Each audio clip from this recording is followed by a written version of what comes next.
The scream that tore through the cemetery that scorching August afternoon in 1882 made Marshal Cole Forrester's horse rear back in alarm, and he had to grip the reins hard to keep himself seated as he guided the animal toward the source of that raw, animal sound of grief.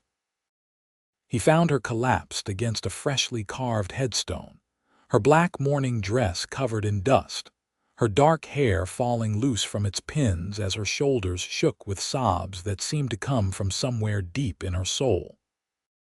The grave was new enough that the earth still looked freshly turned, wildflowers scattered across the mound already wilting in the relentless Wyoming heat.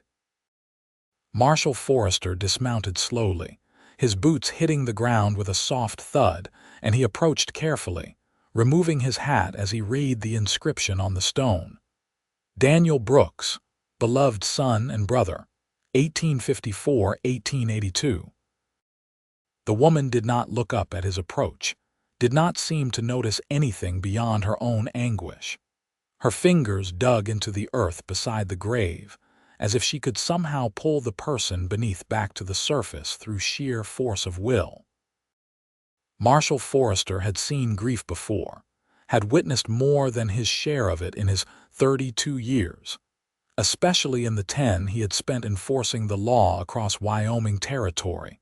But something about this woman's pain struck him differently, made his chest tighten in a way he could not quite name. He stood there for a long moment, uncertain, then slowly lowered himself to sit on the ground beside her, crossing his long legs and setting his hat on his knee. He said nothing, just sat there as the sun began its slow descent toward the western horizon, painting the sky in shades of amber and rose. The cemetery sat on a hill overlooking Cheyenne, and from here he could see the scattered buildings of the town below, could hear the faint sounds of life continuing on despite death, despite grief, despite everything. The woman's sobs gradually quieted to hiccuping breaths, then to silence, though tears still streamed down her face, leaving tracks through the dust on her cheeks. She finally turned to look at him, her eyes red and swollen, and he could see they were a remarkable shade of green like spring grass after rain. She appeared to be in her mid-20s, with delicate features that grief had sharpened into something almost ethereal. "I do not know you," she said, her voice hoarse from crying. "No, madam," Marshal Forrester replied quietly. "I am Marshal Cole Forrester. I heard you from the road." She looked back at the grave, fresh tears spilling over. "I cannot seem to stop. I keep thinking if I cry hard enough, long enough, it will not be real anymore." "How long ago?" he asked, gesturing gently toward the headstone. 3 days, she whispered. "They buried him 3 days ago, and I keep coming back because going home means accepting that he will never walk through that door again." Marshal Forrester nodded slowly, understanding flooding through him. He had lost his own brother to a shooting 5 years back, knew that particular brand of pain. "Your husband?" he asked carefully. "My brother," she said, and a fresh wave of grief seemed to crash over her. "My twin brother, Daniel. We came west together 2 years ago after our parents died. It was just the two of us, just us against the whole wide world, and now it is just me, and I do not know how to be just me. I have always been half of something whole." The way she said it made his heart ache. Marshal Forrester reached into his vest pocket and pulled out a clean handkerchief, offering it to her. She took it with trembling fingers and pressed it to her face, breathing deeply as if trying to collect herself. The sun continued its descent, the shadows growing longer across the graveyard, and still he sat beside her, saying nothing, just being present in her grief. "What happened to him?" Marshal Forrester finally asked when she seemed calmer. "Fever," she said bitterly.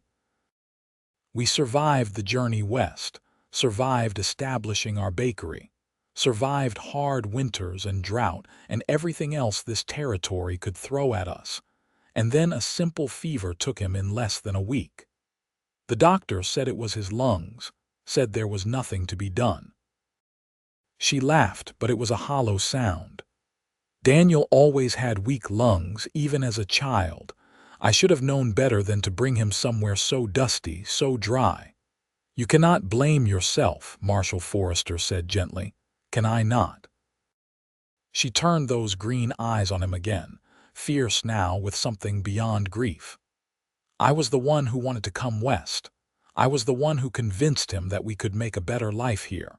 He would have stayed in Philadelphia if I had wanted to. He would have done anything for me. And you for him, I imagine, the marshal said. That is what love is. You made a decision together, and sometimes life just takes people regardless of what we do or do not do. Sometimes there is no one to blame, no way to have prevented it. Sometimes things just are. She stared at him for a long moment, and he could see her processing his words, could see some of the self-recrimination in her eyes begin to soften, though the grief remained as raw as ever. The sun was lower now, a great burning orb touching the horizon, setting the entire sky ablaze with color. It was the kind of sunset that made you believe in something bigger than yourself, the kind that put the vast sweep of time and existence into perspective. I do not even know why I am telling you all of this, she said, her voice small. You are a complete stranger. Sometimes that makes it easier, Marshal Forrester replied. Sometimes it is easier to speak truth to someone who has no expectations of you, no history with you. And sometimes, when grief is this heavy, you just need another person to help you carry it for a while. She looked at him again, really looked at him this time, taking in his weather-worn face, the lines around his eyes that spoke of years spent squinting into the sun, the quiet strength in his posture, the gentleness in his dark eyes that seemed at odds with the gun on his hip and the marshal's badge pinned to his vest. Why did you stay? She asked. Why did you sit here with me? You do not know me, do not owe me anything. Marshal Forrester considered the question carefully before answering. I have known grief like yours. I know what it is to feel like the world has ended and you are the only one who noticed. I know what it is to feel utterly alone. I thought maybe you could use someone to remind you that you are not. Something in her expression cracked open at his words, and new tears spilled down her face, but these felt different somehow, less desperate, more cleansing. They sat in silence as the sun finally dipped below the horizon, as the sky faded from fire to purple to deep blue, as the first stars began to emerge overhead. The air cooled quickly as it always did in Wyoming once the sun set, and Marshal Forrester noticed her shiver in her thin morning dress. He shrugged out of his jacket and draped it carefully over her shoulders. She pulled it close around herself, and he caught her breathing in the scent of it, leather and sage and something else that was uniquely him. Thank you, she whispered.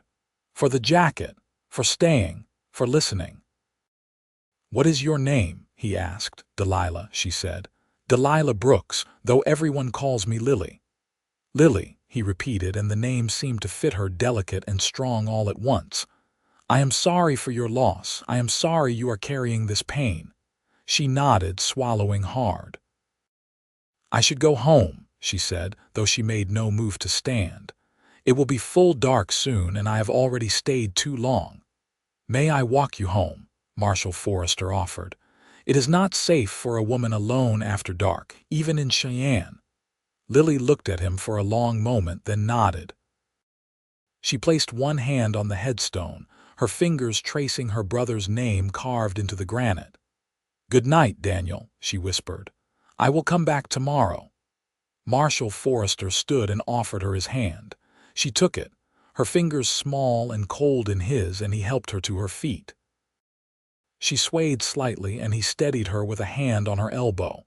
When did you last eat? He asked, concerned. I do not remember, she admitted.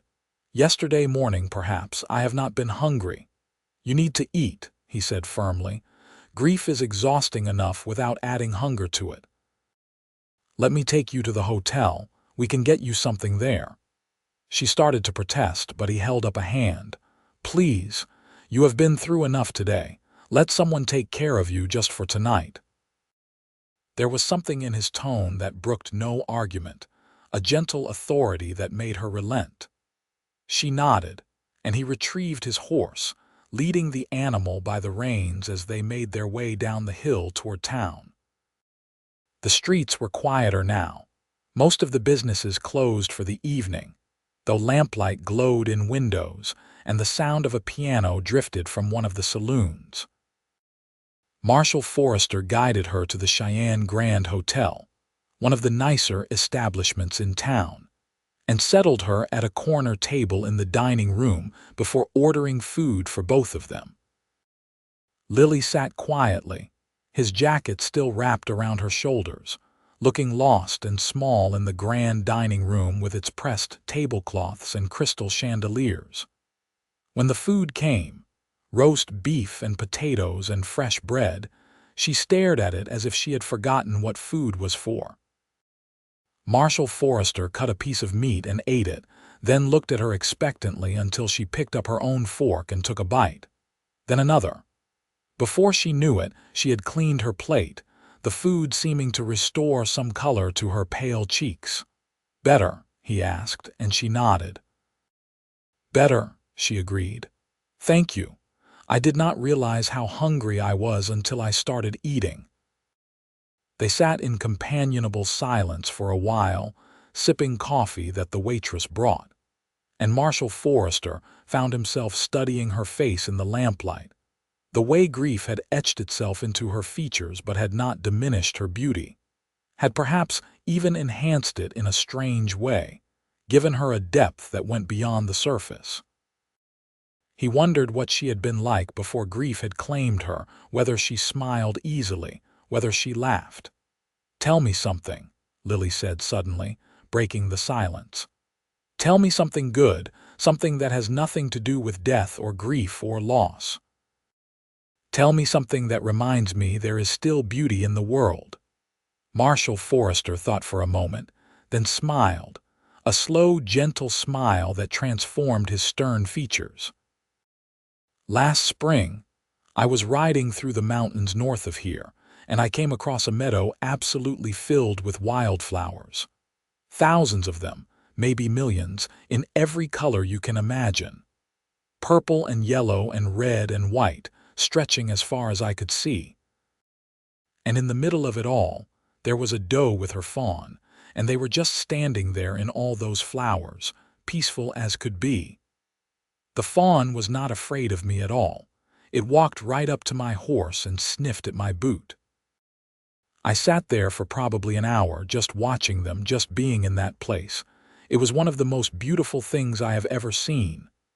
Lily's eyes had softened as he spoke, and he saw something like longing in them.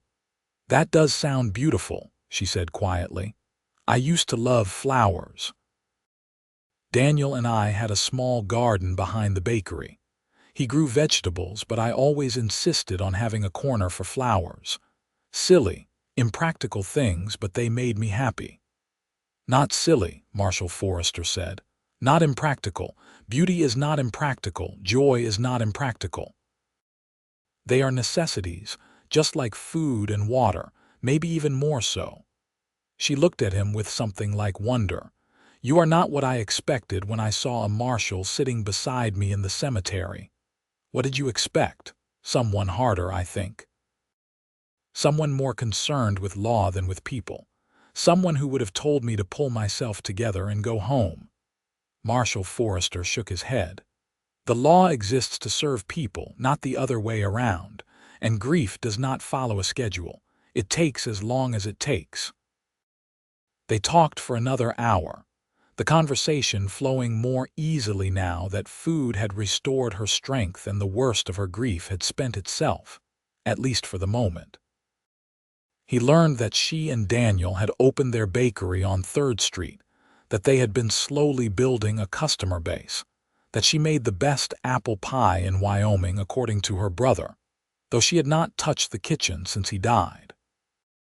She learned that Marshal Forrester had been born in Texas, had learned to ride before he could walk, had become a lawman after his brother's death because he needed to do something that mattered, something that protected people. Finally, as the hour grew late and the dining room began to empty, Marshal Forrester walked her the 3 blocks to her home, a small but tidy house behind the bakery building. She hesitated at the door, his jacket still around her shoulders, and looked up at him in the moonlight. "Thank you," she said, and her voice was thick with emotion. "Thank you for not letting me face the worst day of my life alone. Thank you for sitting with me, for feeding me, for reminding me that there are still good people in the world. You faced far more than today alone," he said gently.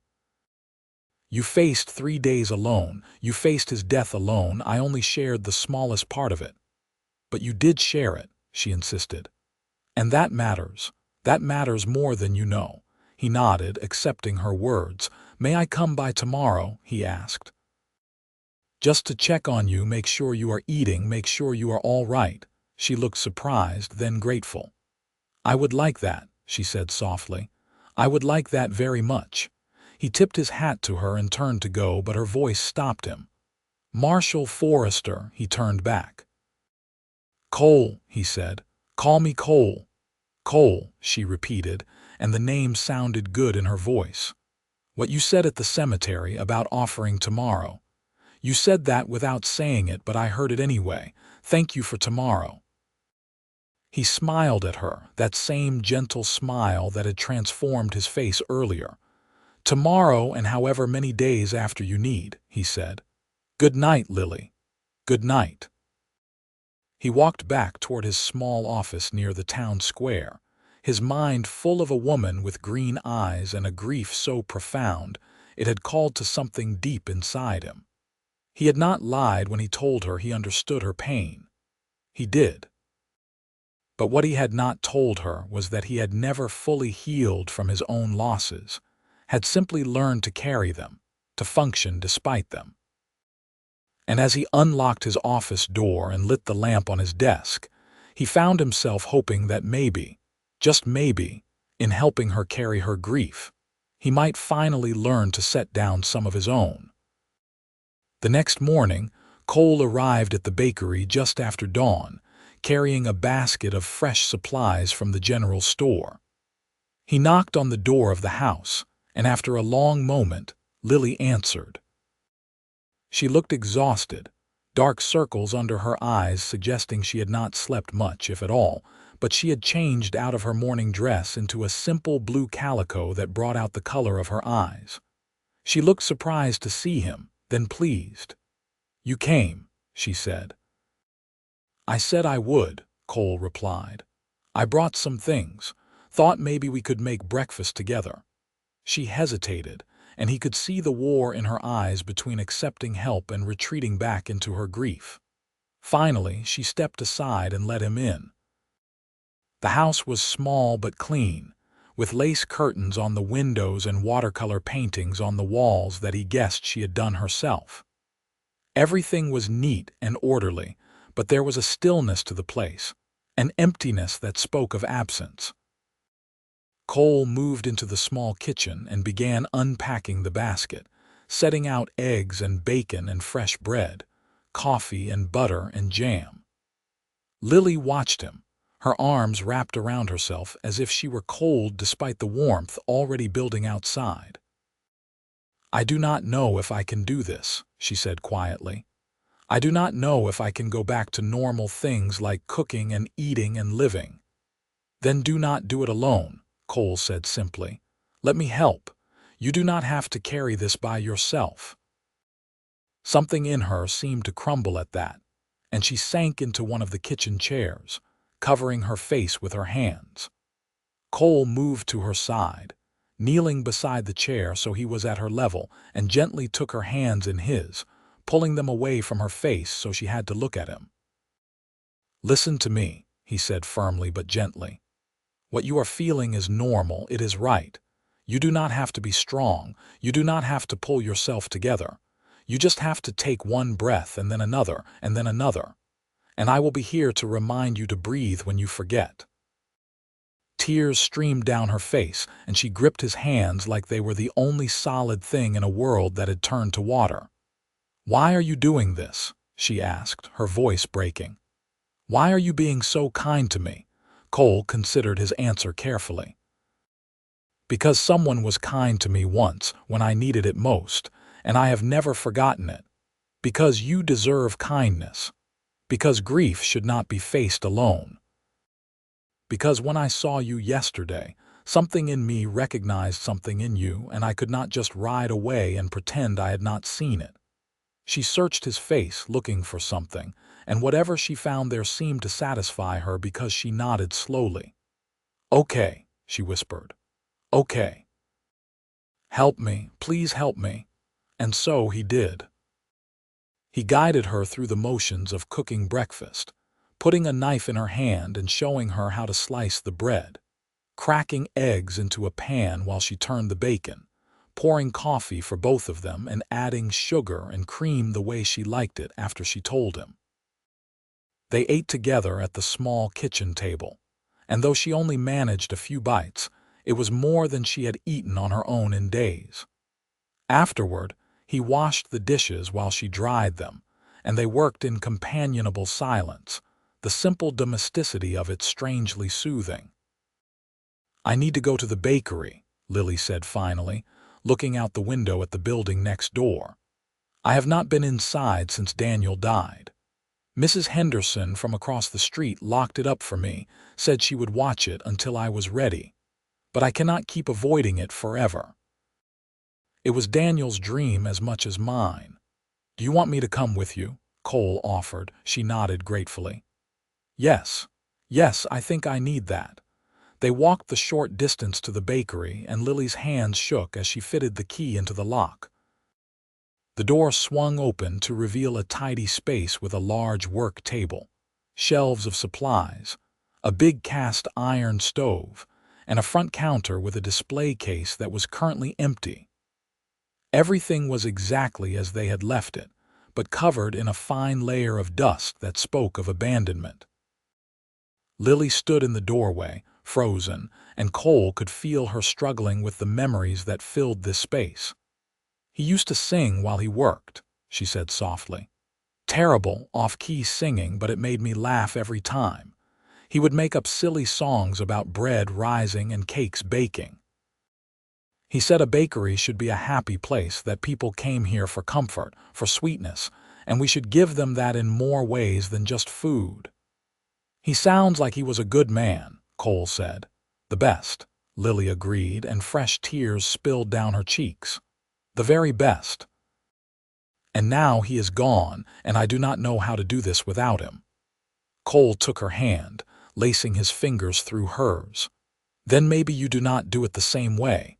Maybe you find a new way your way. Maybe you honor him by continuing what you built together, but also by growing into who you are without him." She looked up at him, and something in her eyes shifted, some small spark of determination flickering to life beneath the grief. "Will you help me?" she asked. "Will you help me clean this place, make it ready to open again? I do not think I can do it alone." "Of course," Cole said without hesitation. "Whatever you need." They spent the rest of the morning cleaning, sweeping and dusting and wiping down every surface until the bakery gleamed. Cole carried in fresh water from the well and helped her wash the windows, letting sunlight flood the space. Lily moved slowly at first, touching things carefully as if they might break, but gradually she seemed to relax into the familiar space, her movements becoming more confident. She talked as she worked, telling Cole stories about her brother, about their childhood in Philadelphia, about the journey west, about the first time they had successfully baked a cake in this kitchen, and how they had danced around the room in celebration. Cole listened to all of it, asking questions, laughing at the funny parts, offering quiet comfort at the sad ones. He found himself drawn to her strength, the way she was trying so hard to push through her grief, the way she smiled when she talked about happy memories, even as tears ran down her face. There was something remarkable about her, something that pulled at him in ways he had not felt in years, maybe ever. By the time the sun was high overhead, the bakery looked ready to open again. Lily stood in the middle of the room, looking around with something like satisfaction. "Thank you," she said to Cole. "I could not have done this without you." "You could have," he said. "It might have taken longer, but you would have done it. You are stronger than you think." She shook her head. "I do not feel strong. I feel like I am barely holding myself together." "Strength is not about feeling strong," Cole said. "It is about continuing even when you feel weak. It is about taking the next step even when you do not know where it will lead. You are doing that, Lily. That takes more courage than most people ever have to find." She crossed the room to him, standing close enough that he could smell the lavender soap she used, could see the flecks of gold in her green eyes. "You keep saying exactly what I need to hear," she said softly. "How do you do that?" "Maybe because I needed to hear the same things once," he admitted. "Maybe because I know what it is like to feel lost." "You still feel lost?" she asked. He thought about it, really thought about it. "Sometimes," he said honestly. "Less than I used to. I have found purpose in my work, found meaning in protecting people, in upholding the law. But there are still days when I feel like I am just going through the motions, like I am waiting for something without knowing what it is." "And yesterday," Lily asked, "when you found me at the cemetery, what were you doing?" "Riding," he said. "Just riding. I do that sometimes when the office feels too small, when I need to think. I was not looking for anything in particular. But then I heard you and something told me I needed to stop, needed to see if I could help. I am glad I listened to that something." "So am I," she whispered. She reached up and touched his face, her fingers gentle against his weathered cheek, and he felt something electric pass between them, something that made his breath catch. "Cole," she said, and his name in her voice sounded like a prayer, like a promise, like the beginning of something neither of them had expected. He caught her hand in his, holding it against his face for a moment before gently lowering it. "Lily," he said carefully, "I do not want to take advantage of your grief, your vulnerability. You have been through so much, and I do not want you to think that I am here because I expect anything from you." "I do not think that," she said. "I think you are here because you are a good man who saw someone in pain and wanted to help. But I also think there is something more here, something between us that neither of us expected. Am I wrong?" He looked into her eyes and knew he could not lie to her. "No," he said. "You are not wrong. I felt it yesterday and I feel it now, and it terrifies me because it is too soon, too fast, too much for you to have to carry on top of everything else." "Maybe," she agreed. "Or maybe this is exactly what I need. Maybe you are what I need. Not to replace Daniel, not to make me forget my grief, but to remind me that life continues, that there is still beauty and kindness and connection in the world. Maybe you are the tomorrow you offered me yesterday." Cole pulled her into his arms then, holding her close, and she melted into him, her head against his chest, her arms wrapped around his waist. They stood like that for a long time, just holding each other, and it felt right in a way that Cole could not explain, as if some part of him had been waiting his whole life for this moment, for this woman, for this connection. Over the following days, Cole became a constant presence in Lily's life. He came by every morning to make sure she ate breakfast, helped her in the bakery as she slowly began to prepare to reopen, sat with her in the evenings as the sun set and listened to her talk about Daniel, about her grief, about her fears for the future. Gradually, the raw edge of her pain began to soften, not disappearing but becoming something she could carry without being crushed beneath its weight. A week after they met, Lily decided she was ready to bake again. Cole arrived early that morning to find her already in the bakery, flour dusting her dress, her hair tied back with a ribbon, mixing dough with fierce concentration. She looked up when he entered, and he saw determination in her eyes, but also fear. "I am making bread," she announced. "Daniel's recipe. I thought it would be easier to start with something simple, something familiar." "That sounds like a good plan," Cole said, leaning against the counter and watching her work. Her hands moved with practiced ease, kneading the dough, shaping it, placing it in pans to rise. She had done this hundreds, maybe thousands of times, and her body remembered even if her heart was still learning how to do it without her brother beside her. "Will you stay?" she asked without looking at him. "While it bakes, I do not want to be alone with my thoughts." "Of course," Cole said. "I have nowhere else I need to be." That was not entirely true. He had duties, rounds to make, paperwork to complete, but none of it seemed as important as being here, being present for her. His deputy could handle things for a few hours.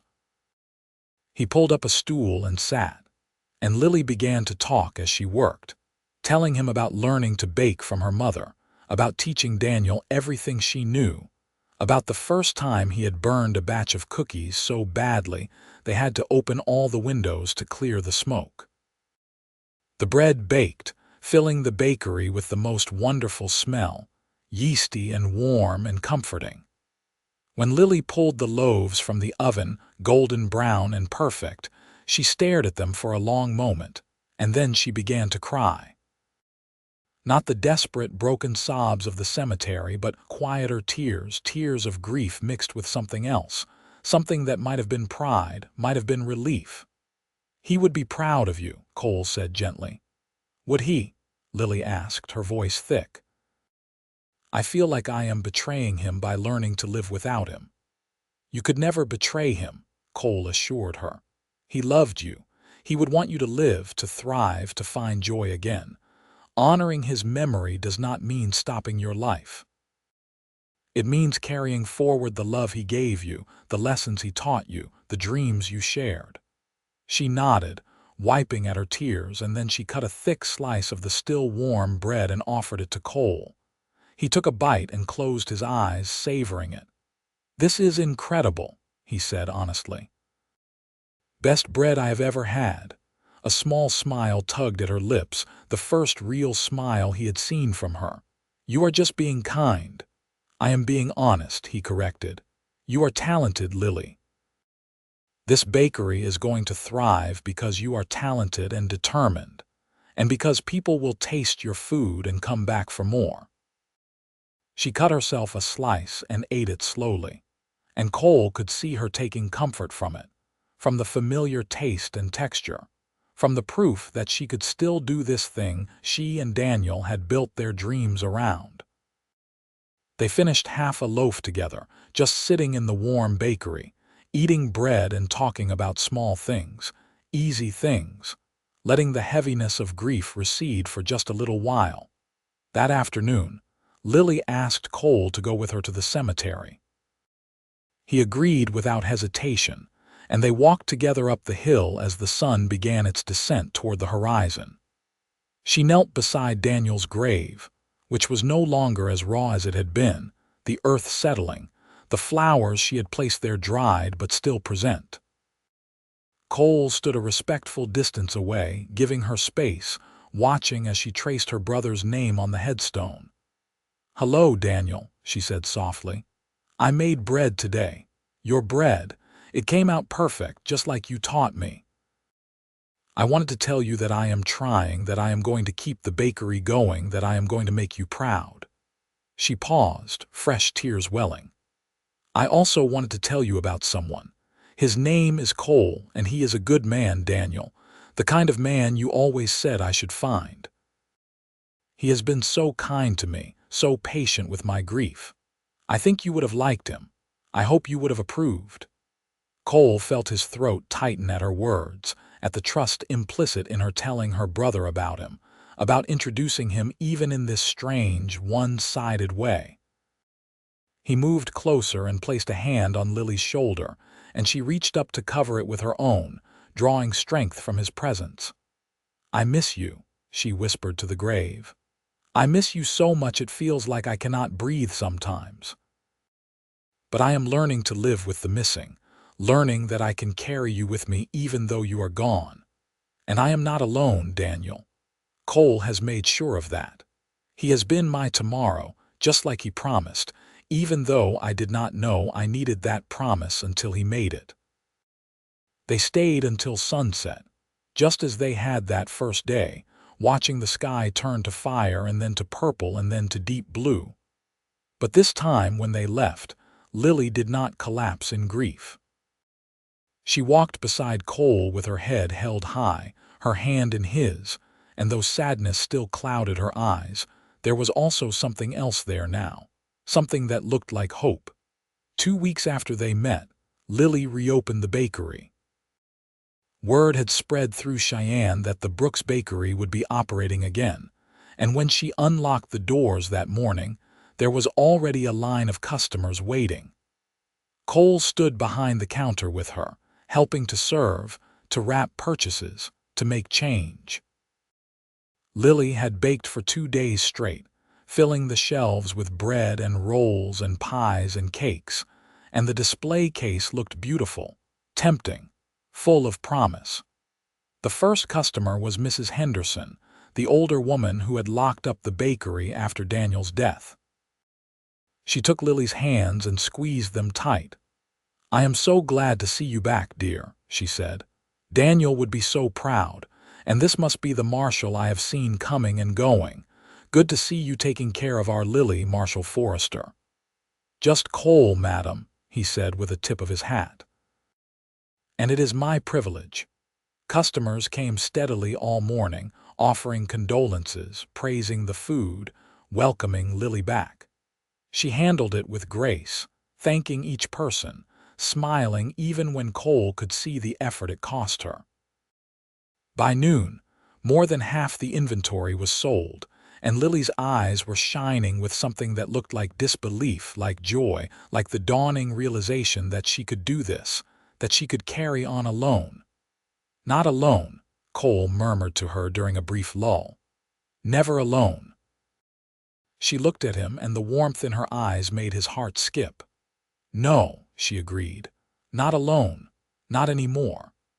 That evening, after the bakery closed and they had cleaned up together, Lily invited Cole to dinner at her house. She cooked a simple meal, beef stew and cornbread, and they ate at the small kitchen table that was becoming increasingly familiar to Cole.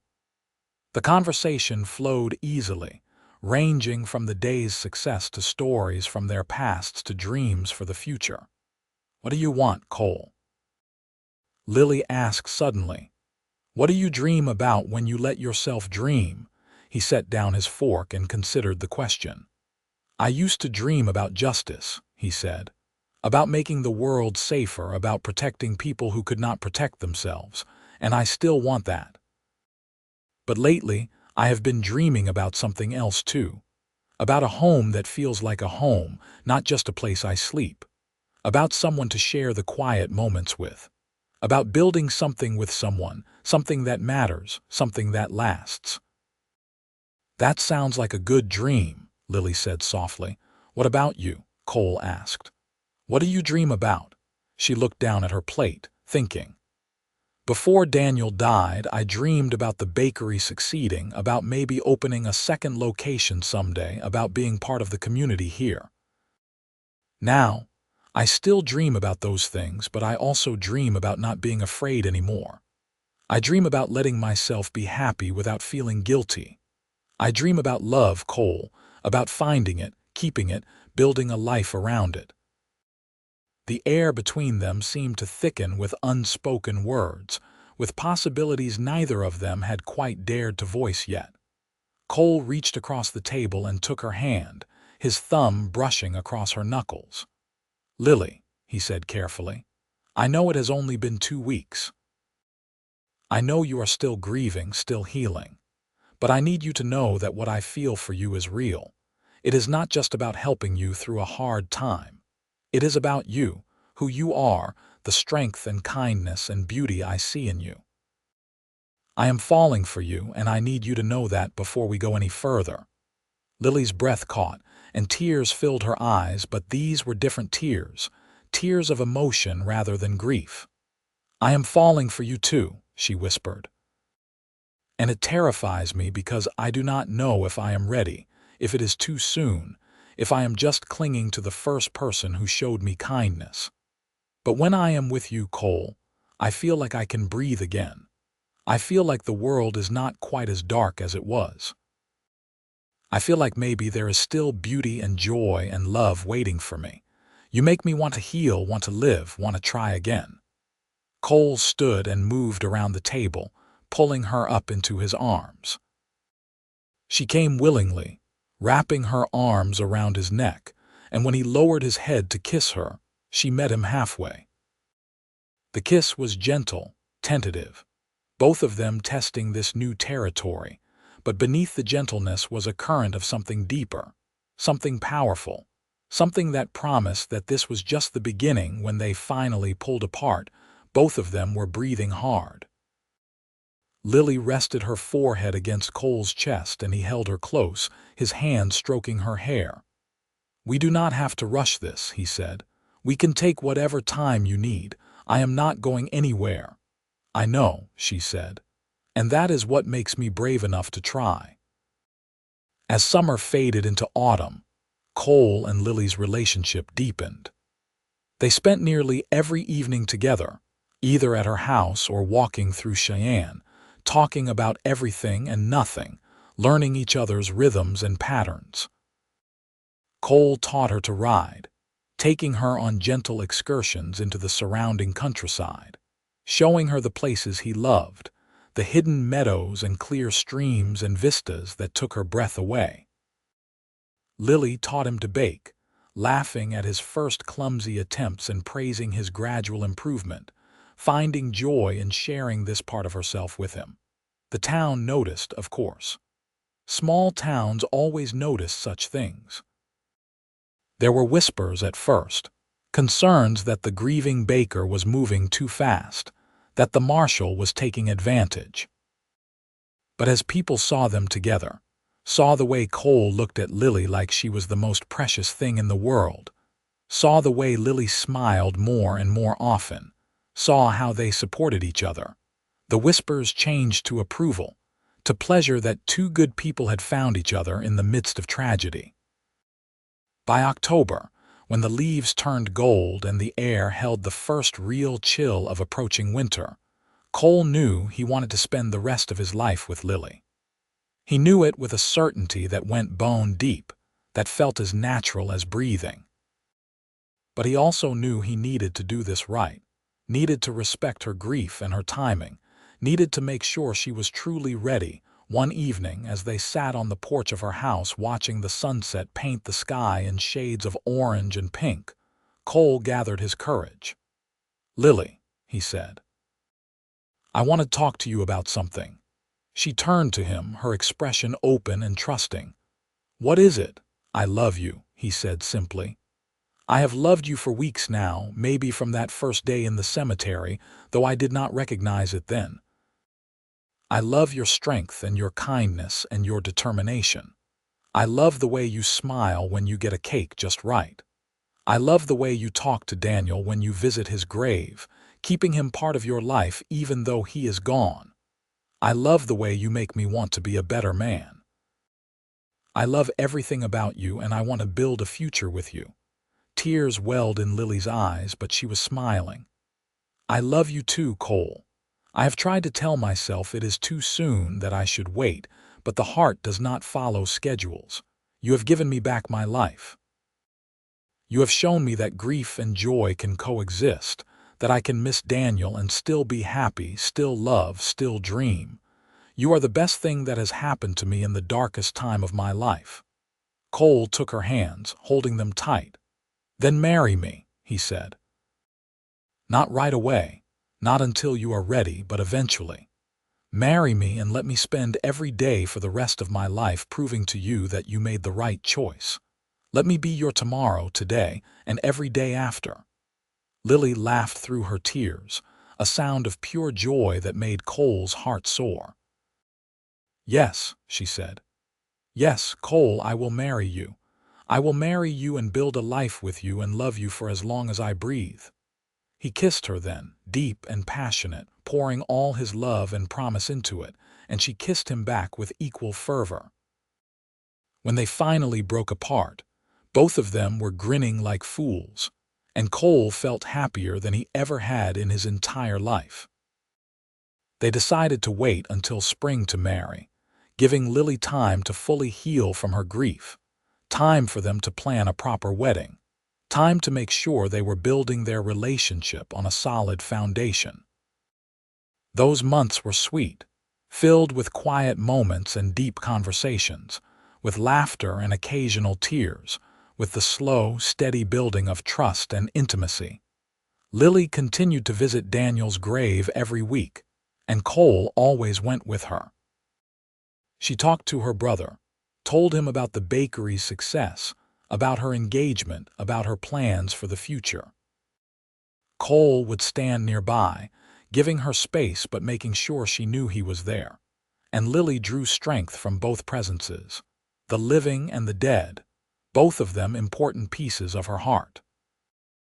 In December, Cole introduced Lily to his deputy, James Carter, a younger man he had been training for the past year. "James is ready to take over as Marshal," Cole told Lily. "I have been thinking about what I want to do next, and I realize that what I want is to be with you. Not just in the evenings, not just when I can steal time away from my duties, but really with you. I want to help you run the bakery, want to build something together, if you will have me as a partner in business as well as in life." Lily threw her arms around him, holding him tight. "Are you sure?" she asked. "Being a marshal is important to you." "You are more important," Cole said firmly. "And James is a good man. He will serve Cheyenne well. It is time for me to start the next chapter of my life, and I want that chapter to be with you." So Cole began the process of transitioning his duties to James, teaching him everything he knew, introducing him to the important contacts, making sure the town would be in good hands. And in the evenings, he worked with Lily in the bakery, learning the business, offering ideas, using his organizational skills to help streamline operations. They made a good team, complementing each other's strengths, supporting each other's weaknesses. As winter deepened and then began to recede, preparations for the wedding intensified. They decided to hold it in late March, just as spring was beginning to assert itself. Lily sewed her own dress with help from Mrs. Henderson and some of the other town women, creating something simple but beautiful in cream-colored silk. Cole bought a new suit and got a proper haircut. They planned a small ceremony in the town church, followed by a reception in the bakery, with food that Lily and Cole prepared together. The night before the wedding, Lily went to the cemetery alone for the first time since that day Cole had found her. She knelt beside Daniel's grave, which now had grass growing over it, softening the harsh reality of what lay beneath. "Hello, Daniel," she said softly. "Tomorrow I am getting married. Tomorrow I am marrying Cole, and I wanted to come tell you, wanted to make sure you know that this does not mean I love you any less, does not mean I am forgetting you. You will always be my brother, my twin, part of my soul. But Cole is my future, and I think you would understand that. I think you would be happy for me." She placed fresh flowers on the grave, wildflowers she had picked that afternoon, and touched the headstone one last time. "Thank you," she whispered. "Thank you for being the best brother anyone could have asked for. Thank you for loving me, for protecting me, for believing in me. I will carry you with me always, Daniel, always." The wedding day dawned clear and beautiful, the sky a brilliant blue, the temperature mild for March. Lily woke in her house for the last time as a single woman, excitement and nervousness fluttering in her stomach. Mrs. Henderson came to help her dress, fussing over her hair and the fit of her gown, dabbing at happy tears. "You look beautiful, dear," the older woman said. "Absolutely beautiful. Your brother would be so proud." "I hope so," Lily said. "I really hope so." The church was filled with friends and neighbors when Lily arrived, everyone dressed in their Sunday best. Cole stood at the altar with James beside him as his best man. And when he saw Lily walking down the aisle, his expression transformed into something so full of love and awe that it took her breath away. She walked steadily toward him, toward her future, toward the tomorrow he had offered her all those months ago in the cemetery. The ceremony was simple and heartfelt, the preacher speaking about love and commitment, about building a life together through joy and sorrow, about becoming partners in the truest sense. When it came time for vows, Cole took Lily's hands and looked into her eyes. "Lily," he said, his voice steady and strong, "I promise to love you faithfully for the rest of my days. I promise to honor your grief while helping you find joy. I promise to be your partner in all things, your support when you are weak, your celebration when you are strong. I promise to remember where we began, in sorrow and loss, and to never take for granted the gift of having found each other. I promise you tomorrow and all the tomorrows after." Lily's voice shook with emotion as she responded, "Cole, I promise to love you with my whole heart. I promise to build a life with you that honors both the past and the future. I promise to be your home as you have been mine. I promise to choose you every day, to work beside you, to dream with you, to grow old with you. I promise to be grateful for the day you found me crying over a grave and stayed until sunset. I promise to be worthy of the tomorrow you offered me." When the preacher pronounced them husband and wife, Cole kissed Lily with such tenderness that several people in the congregation sniffled and reached for handkerchiefs. They walked back down the aisle together, hand in hand, smiling so broadly it seemed impossible they could smile any wider, and everyone cheered and threw rice as they emerged into the spring sunshine. The reception in the bakery was joyous, filled with laughter and good food and dancing. Cole and Lily moved through the crowd together, thanking people for coming, accepting congratulations, basking in the warmth of community support. When it came time for the first dance, Cole held Lily close and waltzed her around the cleared space, and she felt like she was floating, like she had never been happier in her entire life. "Thank you," she whispered against his chest. "For what?" Cole asked. "For everything. For sitting with me that day, for helping me heal, for loving me, for giving me a future I did not think I would have." "You gave me the same things," Cole said.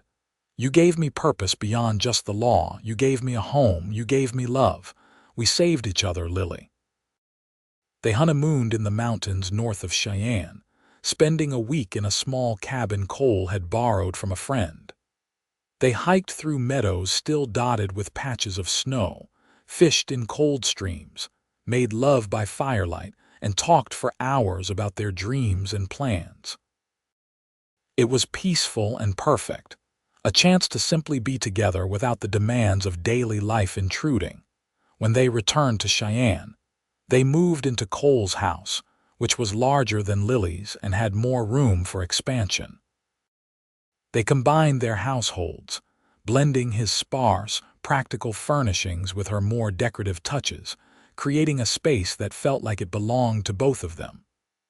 Cole officially retired as Marshal, and James took over the position with Cole's full endorsement. Cole joined Lily as a full partner in the bakery, and together they began to expand, adding new recipes, extending their hours, building on the reputation Lily and Daniel had started. Life fell into a comfortable rhythm. They woke early to prepare the bakery for the day, worked side by side serving customers and baking fresh goods, closed in the afternoon to rest and run errands, spent evenings together cooking dinner and talking and planning. On Sundays, they visited Daniel's grave together, Lily telling her brother about their week, Cole standing supportively beside her. The grief had softened into something manageable now, a dull ache rather than a sharp pain, woven into the fabric of Lily's life but no longer dominating it. By summer, Lily realized she was pregnant. She told Cole one evening as they sat on their porch watching the sunset, just as they had so many times before. His face lit up with joy, and he pulled her into his arms, kissing her thoroughly before kneeling down and placing a hand on her still flat stomach. "Hello, little one," he said softly. "I am your father and I cannot wait to meet you. Your mother and I are going to love you so much. You are going to have the best life we can possibly give you." Lily ran her fingers through Cole's hair, tears of happiness streaming down her face. "Daniel would have been such a good uncle," she said, a touch of sadness coloring her joy. "He would have," Cole agreed, standing and holding her close. "And we will make sure this child knows about him, knows that they had an uncle who loved them even before they were born, who would have been so excited to meet them. Daniel will be part of our family always, Lily. I promise you that." The pregnancy was relatively easy, though Lily tired more easily and had to cut back her hours in the bakery. Cole took over more of the physical work, insisting she rest and take care of herself and the baby. Mrs. Henderson and other town women rallied around her, offering advice and hand-me-down baby clothes and knitted blankets. The whole town seemed invested in the coming child, this new life that represented hope and continuity. On a cold February night in 1884, Lily went into labor. Cole stayed by her side the entire time, holding her hand, wiping her brow, offering words of encouragement even as he fought his own fear. The labor was long and difficult, but finally, just as dawn broke over the horizon, their son entered the world with a lusty cry that announced his arrival to everyone within hearing. "A boy," the doctor said, placing the baby in Lily's arms. "A healthy, strong boy." Lily looked down at her son, at his red, scrunched-up face and his tiny fists waving in the air, and felt love so profound it staggered her. Cole leaned over her shoulder, looking at their child with wonder, touching one tiny hand with his finger and marveling when the baby's fingers wrapped around it instinctively. "What should we name him?" Cole asked softly. Lily looked at her husband, then at her son, and knew there was only one possible answer. "Daniel," she said. "Daniel Cole Forrester, for the brother I lost and the man who gave me back my life." Cole's eyes filled with tears. "Are you sure?" he asked. "I do not want you to feel like you have to." "I am sure," Lily said firmly. "I want our son to carry Daniel's name, to be a living tribute to him. And I want him to carry your name too, because you are the man who showed me that grief and joy can coexist, that love can grow even in the darkest soil." Cole kissed her forehead gently. "Daniel Cole Forrester," he said, testing the name. "It is perfect. He is perfect. You are perfect. I am the luckiest man alive." Young Daniel was indeed perfect, a happy baby who rarely cried and who seemed to find joy in everything. He had Lily's green eyes and Cole's dark hair, and as he grew, he displayed a sunny temperament that delighted everyone who met him. Lily and Cole settled into parenthood with the same partnership they brought to everything else, sharing the nighttime feedings and diaper changes and endless laundry, marveling together over every milestone, every smile, every new thing their son learned. The bakery continued to thrive, though Lily now worked fewer hours, focusing more on being a mother while Cole handled more of the day-to-day operations. They hired a young woman, Sarah, to help with the baking and serving customers, and she proved to be a quick learner with a talent for pastry. The business grew enough that they were able to save money, to make improvements to both the bakery and their home, to feel financially secure in a way that had seemed impossible just a few years earlier. On Daniel's first birthday, they had a party in the bakery, inviting friends and neighbors to celebrate. Lily made a special cake, and everyone sang as young Daniel clapped his chubby hands and laughed with delight. That evening, after everyone had gone home and Daniel was asleep in his cradle, Lily and Cole took a walk up to the cemetery, something they still did occasionally. They stood together in front of Daniel Brooks' grave, now well tended with flowers Lily planted every spring. "Hello, Daniel," Lily said softly. "Your nephew turned 1 today. He is beautiful and strong and happy, and he has your name. I hope that makes you proud. I hope you know that you are not forgotten, that you are still part of our lives, that you always will be." Cole wrapped his arm around her waist, pulling her close. "I never got to meet your brother," he said, "but I feel like I know him through you, through your stories, through the way you keep his memory alive. And I am grateful to him, Lily. I am grateful that he brought you west, that he gave you the courage to chase your dreams, that he loved you enough to sacrifice his own comfort for your happiness. Our son will grow up knowing about his uncle, knowing about the man he is named for, and that legacy will continue." Lily leaned her head on Cole's shoulder, feeling at peace. "It has been 2 years," she said. 2 years since you found me here crying over this grave. 2 years since you sat with me until sunset. 2 years since you offered me tomorrow. Look at all we have built in that time, Cole.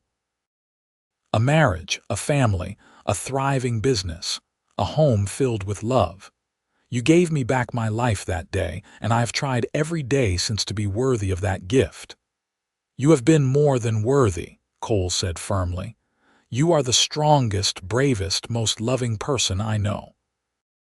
You took your grief and transformed it into something beautiful. You honored your brother by living fully, by choosing joy, by building the life he would have wanted for you. I am in awe of you, Lily.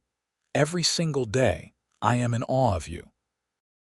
They stood in silence for a while, watching the sun set just as they had that first day, just as they had so many times since. But now, instead of grief and uncertainty, they carried with them love and hope and the solid foundation of a life well built. When the sky faded to purple and the first stars began to emerge, they walked hand in hand back down the hill toward their home, toward their son, toward their future. The years passed in a blur of joy and hard work and steady growth. Young Daniel grew into a bright, curious toddler, and then an energetic boy who loved helping in the bakery, who asked endless questions about everything, who brought laughter into every room he entered.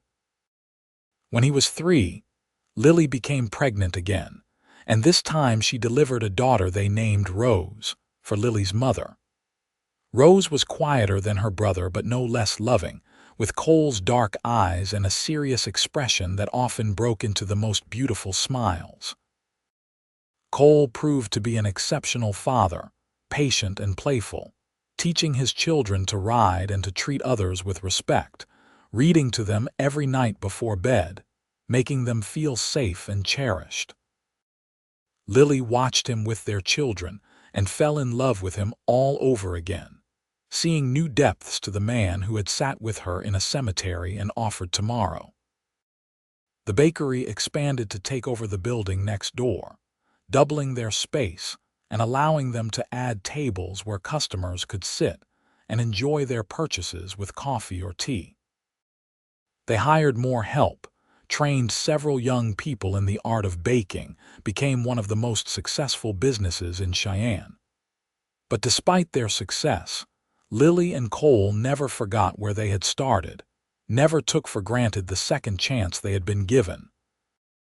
Every year on the anniversary of Daniel Brooks' death, the bakery was closed. Lily and Cole spent the day at the cemetery with their children, tending the grave, placing fresh flowers, telling stories about the uncle the children had never met but knew through their mother's memories. Young Daniel, as he grew older, felt a special connection to the man he was named for, asking questions about his uncle's life, wanting to know everything about him. Lily answered every question honestly, keeping her brother's memory vivid and real, making sure he remained a part of their family even though he was gone. By the time young Daniel was 10 and Rose was 7, the family was well established in Cheyenne, respected and loved by the community. Cole had become an unofficial advisor to the marshal's office, his years of experience still valuable even though he no longer wore the badge. Lily served on the town council, using her business acumen and her compassionate heart to help shape policies that benefited everyone. Together, they had built a life that mattered, that made a difference, that honored both the past and embraced the future. One summer evening, when the children were playing in the yard and the sun was setting in its usual spectacular fashion, Lily and Cole sat on their porch swing, hands intertwined, watching their son and daughter chase fireflies. "Do you ever think about that day?" Lily asked softly. "That first day in the cemetery, all the time," Cole admitted. "I think about how I almost rode past, how I almost did not stop. I think about what my life would be like if I had made that choice, and it terrifies me because this, right here, right now, is everything I never knew I needed." "You are everything. This family is everything." "I think about it too," Lily said. "I think about how lost I was, how broken I felt, how I could not imagine a future without Daniel in it. And then you sat down beside me and just stayed. You did not try to fix me, did not tell me everything would be okay, did not offer empty platitudes. You just sat with me and let me grieve and offered tomorrow. And that tomorrow became the next day and the next and the next, until suddenly I had built a whole new life, a beautiful life, a life worth living." Cole brought her hand to his lips and kissed it gently. "We built it together," he said. "Every day we built it together. That is what marriage is, I think. Choosing each other every single day, building tomorrow together, one day at a time." "I love you, Cole Forrester," Lily said, her voice thick with emotion. "I loved you the day I married you, and I love you more now, and I will love you more tomorrow than I do today. Thank you for finding me. Thank you for staying. Thank you for giving me tomorrows." "I love you, Lily Forrester," Cole replied. "Thank you for letting me stay. Thank you for building a life with me. Thank you for being brave enough to heal, to love again, to choose joy. You are the best thing that ever happened to me."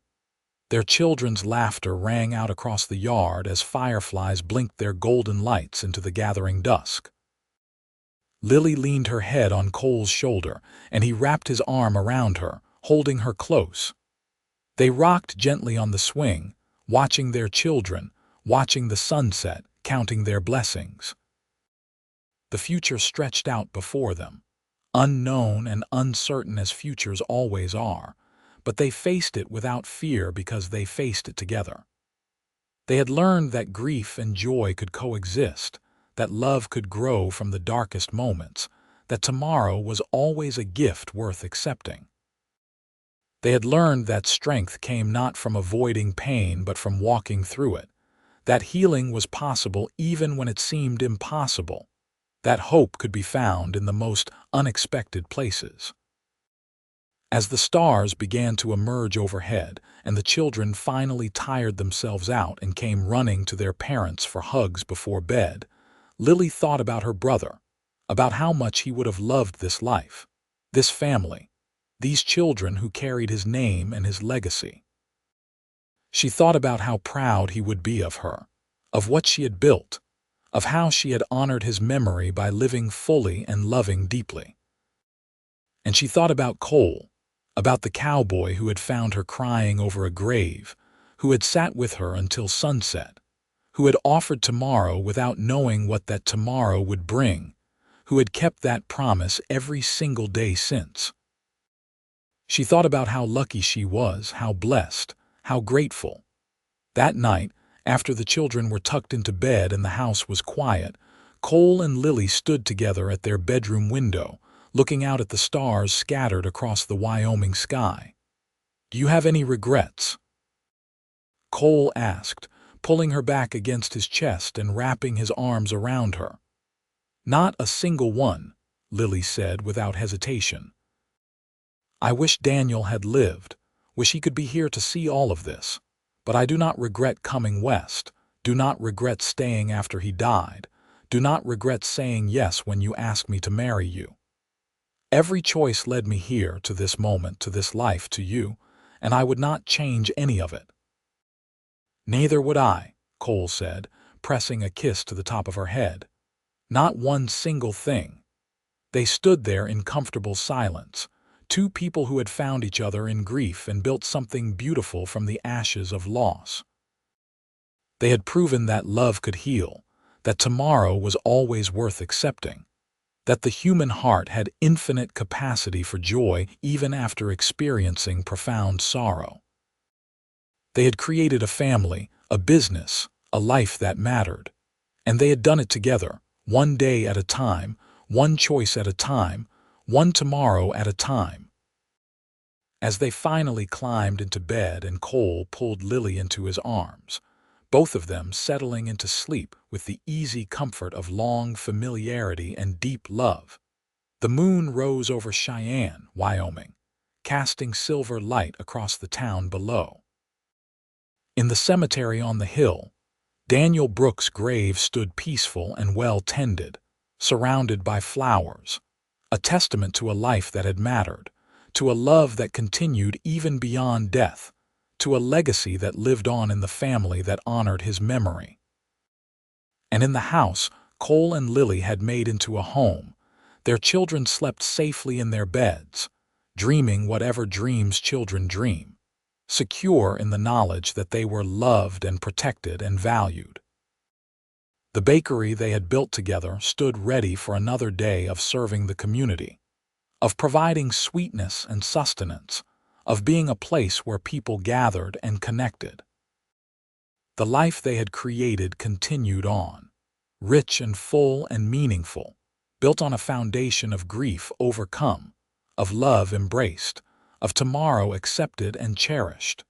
The story that had begun with tears in a cemetery had become a story of joy and family and lasting love. The cowboy who had found her crying over a grave had become her husband, her partner, her greatest love. The tomorrow he had offered had stretched into years, into decades, into a lifetime of tomorrows, each one precious, each one chosen, each one built together with intention and care and unwavering commitment. And so they lived, not happily ever after in the fairy tale sense where nothing bad ever happened again, but happily ever forward, facing whatever came with courage and grace and the unshakable certainty that together they could weather any storm, overcome any obstacle, find joy even in the midst of sorrow. They lived with gratitude for every day, with respect for the past, with hope for the future, with love that grew deeper and richer with every passing year.